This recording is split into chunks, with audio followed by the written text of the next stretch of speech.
आपण वारीमध्ये पंढरीला विठ्ठलाच्या भेटीला विठ्ठलाच्या दर्शनाला जातो, पण या वारीमध्ये प्रत्यक्ष विठ्ठल डॉक्टर वैद्यकीय सेवा ही रुग्णाच्या म्हणजे या वारकऱ्याच्या घरापर्यंत जाऊन पोहोचते। ही खरं तर अमोलची उलटी वारी आहे, जिथं हा विठ्ठल हा प्रत्येक भक्ताच्या वारकऱ्याच्या घरापर्यंत पोहोचत आहे।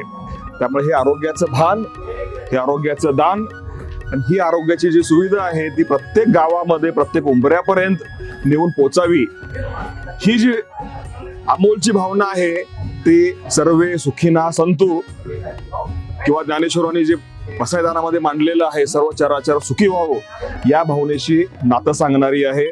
फक्त एक खंत वाटते, स्वातंत्र्य मिळून 78 वर्ष झाली तरी अजूनही गावामध्ये खेड्यामध्ये पाड्यामध्ये अजूनही आरोग्यरूपी विठ्ठल अजून पोचलेला नाहीये। या रुग्णांना अजूनही वाडीवरून वस्तीवरून परत शहराकडे धाव घ्यावी लागते। तर हा आरोग्याचा विठ्ठल जो मोठ्या शहरामध्ये कोंडून ठेवलेला आहे, तो विठ्ठल खेड्यामध्ये वाडीवर वस्तीवर नेऊन पोचवायचं काम अमोलनं सुरू केलेलं आहे।